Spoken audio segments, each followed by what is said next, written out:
So I think I'm gonna get back into Yu-Gi-Oh.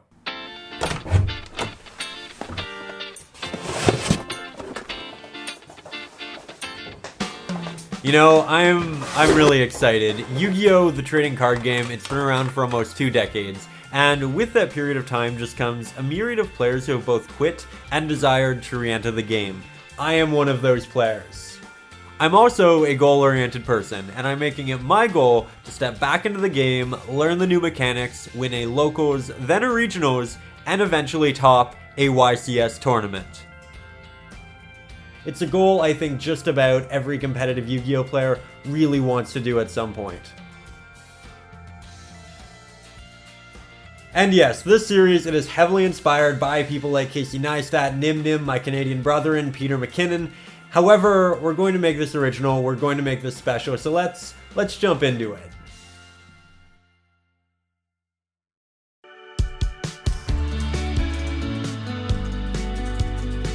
Now, I recognize there are a lot of really fantastic channels up on YouTube that do focus on sealed only product and, progressing from there. This channel, this is not one of them. I am ordering singles and I am ordering a lot of them. Shout out to Cimoooooo.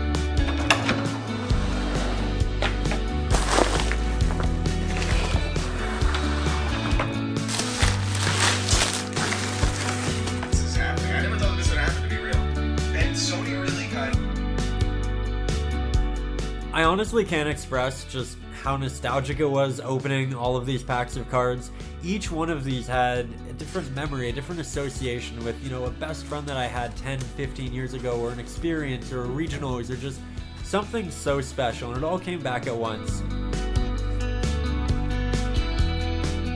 So initially, I didn't opt to order any technically meta or competitive cards. Instead, I ordered things that were really nostalgic to me, things that really got me excited about the game back in the day, and things that I could actually play with my girlfriend with without things getting a little too complicated. So this is just me relearning the rules and having a good time doing it.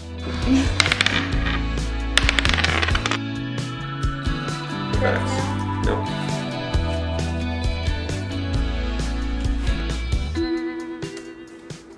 So my girlfriend Maya and I played, we had a lot of fun, and it definitely reignited that fire that I had for the game. So now what we're going to do, we're going to try to take that deck that I was using, it's Apprentice Monarch, we're going to try to make it legal, and then I'm going to test it on Dueling Book.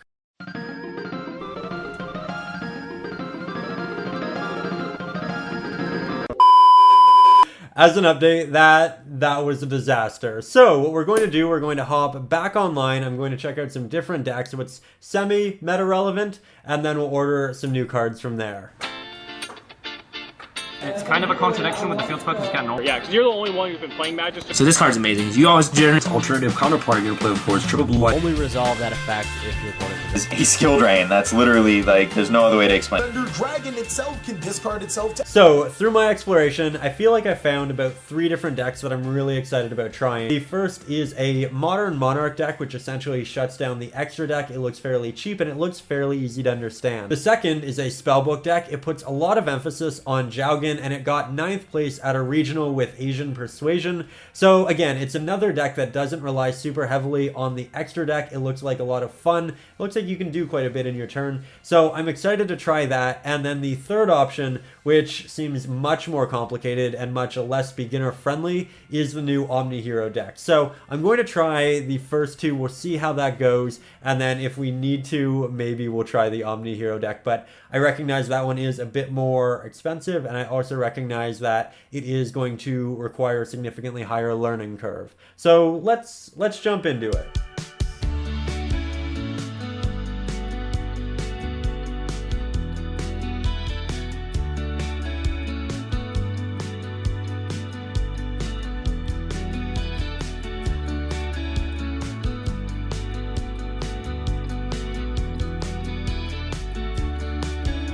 So we just completed an extensive amount of testing, and my thoughts regarding the 3 decks is essentially this. The Monarch deck, while it wins games, it just isn't as consistent as I'd like it to be. The Spellbook deck is significantly more consistent, but I really don't feel like I'm ever generating even half as much advantage as my opponent, and it really lags in that area. As for the Omni Hero deck, I felt like this was incredibly consistent. I felt like it generated a massive amount of advantage. It was a very aggro style deck, but it also relied heavily on the control aspect, especially first turn, making Dark Law and Plasma.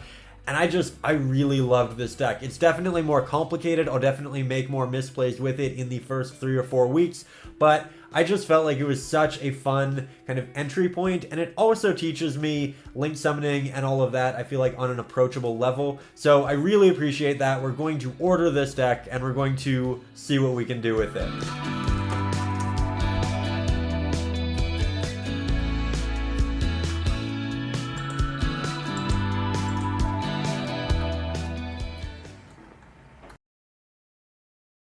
So it is Monday, we are competing this coming Saturday, and we have some packages to open. As you can see, I received almost the entirety of the Omni Hero deck, everything minus Malicious Bane, which is okay, it was ordered, it is in the mail, and as long as we get it by Friday, we're good to go. So I think it's also worth noting that each day I'm trying to set aside between half an hour and 45 minutes just to watch different Yu-Gi tubers. Here I'm essentially trying to pick up on different deck ideas, different tech ideas, where the format's going, and also just kind of learning the mechanics. I'll leave a link to some of my favorites in the video description, that way if you are just like me, you're jumping back into the game, you have access to these amazing resources, because that's really what they are. They break things down, they make things really digestible, and I just feel like I'm learning so much so quickly. So again, I'll leave some of my favorites, just amazing people, in the description. It's Thursday, October 17th, and Bane is yet to arrive. However, we have bigger issues. So, I just became aware of the fact that I ordered all of the main deck cards. However, all I have for a side deck is 3 Nibiru and 2 Dark Ruler No More. So, my partner and I, we're going to head out, hopefully find 3 copies of Dual Devastator. If not, I have no idea what we're going to do.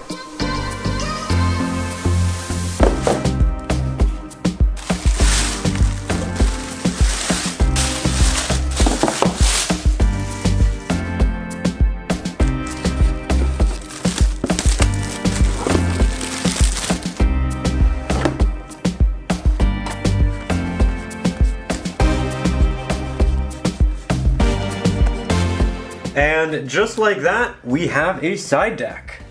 So it is now Friday morning, Bane has not arrived, and if we don't get it by 3 p.m. today, we're not going to have it. Now, I have formatted the deck to play without it just in case, but it really would be nice.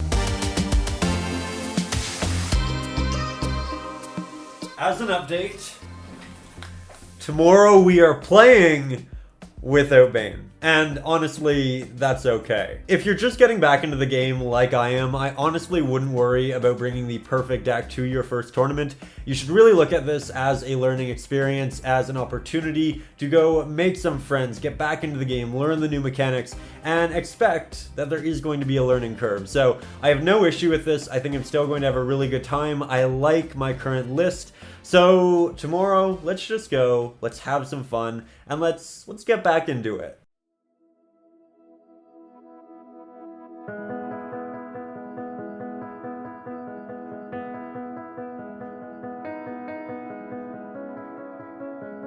So it is now Saturday, the day of the tournament, and I have to say, I am extremely excited. I am a little flustered, but I'm mostly excited. I have about 101 things to do this morning. However, we do have our deck list. We are ready in that sense, and I realized that it really has been like 10 years since I did one of these tournaments, and I love that I'm getting back to something I love, that I'm passionate about, and I just feel like today it is a really pivotal day. So I'm going to go do just a myriad of things, and then we'll play some cards.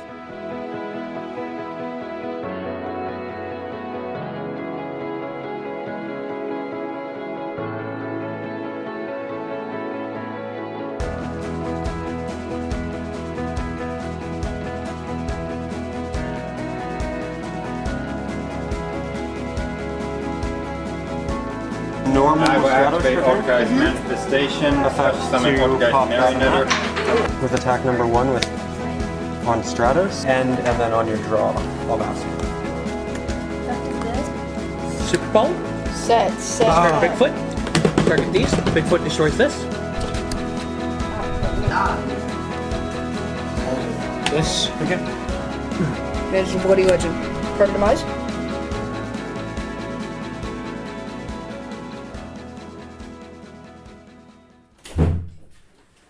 So, as an update, we are back from the first tournament of the day, and that was so much fun. We actually came in second. We got some packs. We'll open those in a little bit, but a couple quick takeaways because I do need to get to the second tournament, which takes place in about half an hour. Firstly, Super Polymerization destroys my deck. Really need to figure that out. Secondly, Altergeist, very, very cool. It won, and it was essentially playing like what I wanted Monarchs to be initially in that playtesting, so I'll definitely look into those for the future. But I'd really like to know that the community that I found was incredibly kind, incredibly patient. Really appreciated everybody who was there, because remember, I am still learning. I am just figuring out the mechanics, making misplays, and even in the competitive setting, they were helping me out. So thank you to everyone I played against, thank you to everyone who was there, absolute pleasure. With that said, I am now going to get a very quick bite to eat, and then we'll head off to the second tournament of the day.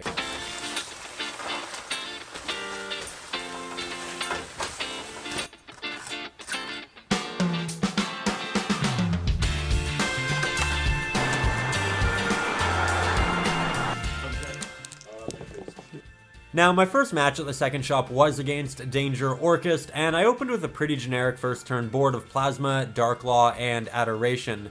However, he had Super Polymerization, which, as I did just note, is a big issue. Luckily, I too had Super Poly, and I responded with my own Starving Venom Dragon. While I thought I was in the clear, he was able to answer back with a third Super Poly and take the game. Now, I'd like to pause the video here for a second and just note that the player I'm currently playing against, his name is Jim. He's a really good guy, and he's someone who actually taught me the rules initially back 15, 20 years ago. He was probably 10 years older than me, as I guess he still is, but he was always really nice, really respectful, and coming back and playing him in this first match just made it so comfortable, made it really fun, and it was one of those experiences where whether one of us is winning or losing, it was still a good time, and really that's just all you can ask for coming back into it. So great time, great match, and just really enjoyed this one. So during our match, I realized that while I am playing an OTK deck, I shouldn't overextend, and I consistently saved my cards in my hand. So if he did have Super Polymerization, I could come back, and this actually worked exceptionally well. We had some really close games, but in the end, I was able to take the match 2-1.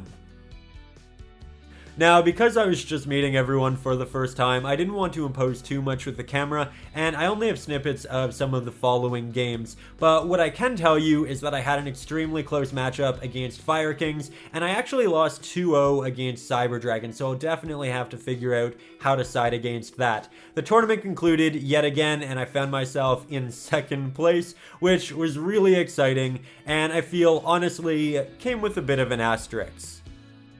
Now, I know the asterisk because, quite honestly, throughout the entirety of the tournaments, my opponents were coaching me. They were helping me out. They were being just good friends in general, and I really appreciate that. But getting back to this, I really didn't expect to do as well as I did first week back. I had a lot of fun, and I'm extra excited about next week because regardless of if Bane comes or not, I do have some changes I'd like to make to the deck, and a couple card choices that I think will make it a lot better combo-wise. So really excited to show you that next week, so make sure you subscribe and you hit the bell button, that way you can actually see the videos. And it's also worth noting, this is a new channel. This is episode 1, and I'm putting a lot of effort into trying to get the montages, the edits, all of that just as good as they can be. It does take a lot of extra time, and if you appreciate that, if you want to, show me that it's worth putting time into that, consider sharing this video with a friend who also really likes Yu-Gi-Oh! Doing that for a new channel, it can just make an immense difference, and I would really appreciate it. But I will see you next week with a new and improved hero deck. I'm really excited about it. And until then, you guys, you have a good day. You have a good week. You have a good next tournament. I don't have an outro yet. We'll figure it out.